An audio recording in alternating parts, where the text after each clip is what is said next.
Thanks, Gil, for doing this. So, Gil, we're launching a season like no other, AFL 2020 book that I've written for Hardy Grant, in which you and so many of your people at the AFL were really helpful and cooperative. So first I want to start with a thank you for the access you gave us and the candour and the honesty with which you spoke. I think it's a really illuminating look at a season like no other. I just want to ask you, this time a year ago, Richard Goyder said every day was consequentially worse than the day before. What are your recollections of this time last year? Well, we're leading into, 3 or 4 days out from the first game. So every day counted last year, as Richard said. So about this time, we'd made the call to reduce the season. We're leading up, I think, about with things getting worse, whether we went ahead or not. And these were, in a long year, these were a couple of the biggest decisions. And that one at the time, when with all the uncertainty and the health and safety implications and the community leadership expectations, that the decision to push ahead with the season in round one, which I reckon was made about 36 hours out, not much more. That one was coming down the pipe, and that was a pretty big one. So this was a slogging week last year. I remember that. Because you had the 17-game season, 16. You had 60-minute quarters, whether to play or not. And then a few days later to call the whole thing off after one round. I mean, it was just day after day after day of major decisions. Yeah, it was. I mean, with those decisions about reduced season length, reduced quarters, they'd sort of been made and all in a matter of days.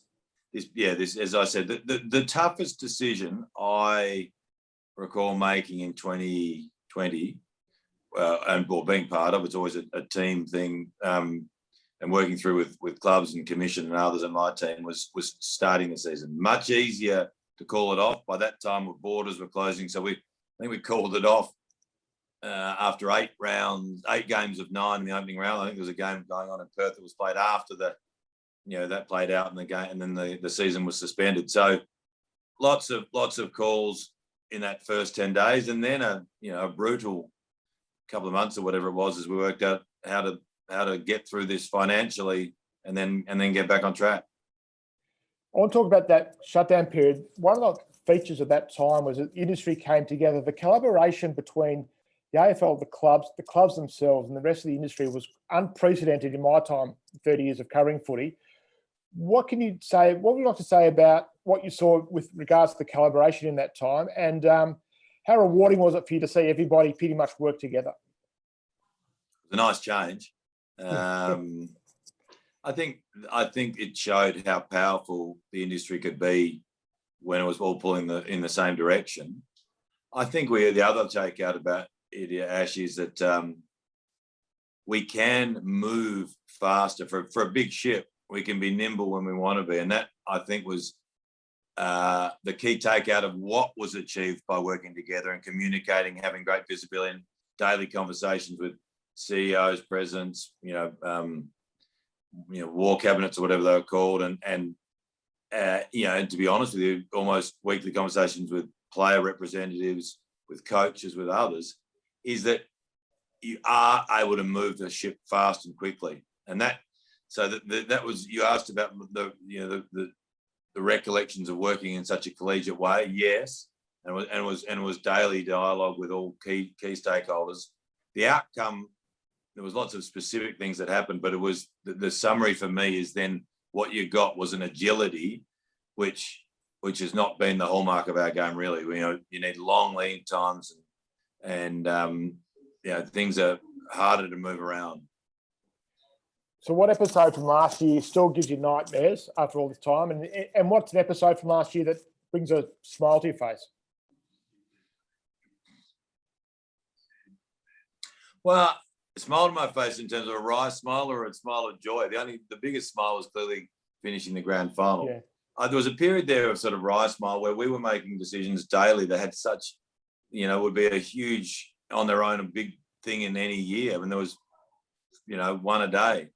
So, our first COVID positive, which was Conor McKenna, something had happened the day before. I found out there was a potential problem at about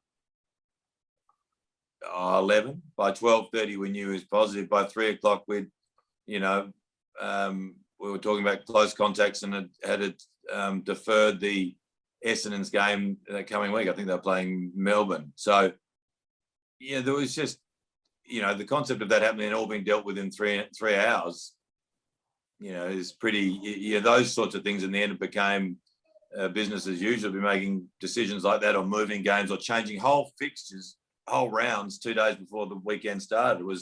That's the stuff I saw the Rice smile about how that sort of mayhem became normal.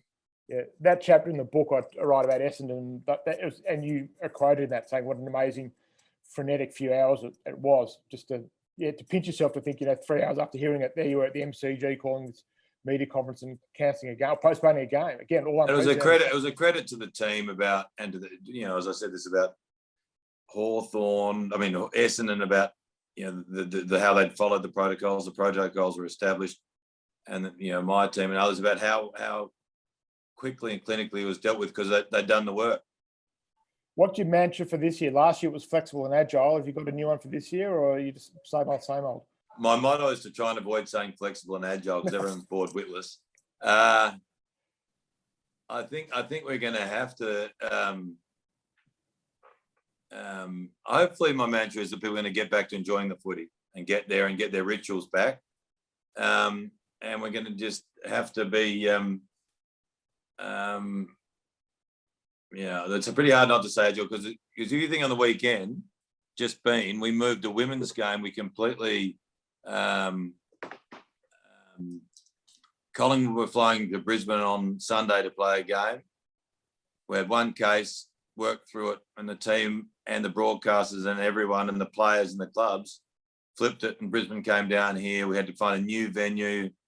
Amazing. It all had happened in an afternoon, on Saturday afternoon, the decisions are made. So maybe the motto this year is find a way, which everyone will, I know that. Supporters included. I imagine you don't just have a plan B for this year, but C, D, and E as well. Yeah, there's traffic light system this year, so it's sort of certainly red, amber, and green. There's another one. There's 4 colours. They're all state by state, and there's a view about how each challenge would be solved, but we don't know which recipe is going to be needed. So, a lot of prep for contingencies without really knowing what as I said, what solution to be required. So you were at the deserted MCG last year for the season opener, and you said like those who were there, you hated it. What steps will you take on Thursday night to savour being back at not a full MCG, but a busy MCG? How are you going to sort of enjoy the fact that footy is back in the heartland? I know we had crowds in a lot of other places last year, but we did in Victoria. What are you going to do to savour Thursday night? It's a good question. I'm sort of, I touch it all the time, and it's such a tedious thing. It's how I think. But, when, there's 50,000 people there, I'll just enjoy, as I said, Melburnians in this case, and it's mostly Victorians who missed out, going about their rituals and about getting about something that's incredibly important to them. In the same way I will when my kids start playing community football. Both the community elite, this town, this state, Australia needs it, but the one that was deprived was Victoria and Victorians. And I'll get a lot of joy out of seeing people back at the footy, having a beer, having something to be catching up with their mates, and getting into it. And that I and everyone else who's involved in football will be enjoying that. And it's just no more simple or complicated than that. It's just it's something that we've missed, and I'll be thrilled to have it back. Just a couple more, Gil. It's been wonderful. Thank you.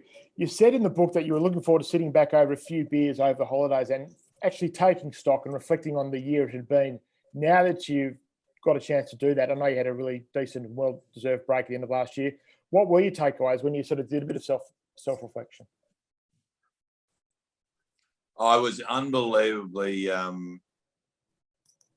proud and grateful for what so many people did, and the players and the clubs did their bit. The people who within the AFL house, I guess, I feel just unbelievably proud of the culture and the mindset and the talent and the ability to execute like they did. And similarly, and similarly our clubs and our playing group and our coaches. So I feel the industry got it done in a way that I was very proud of when we sat around and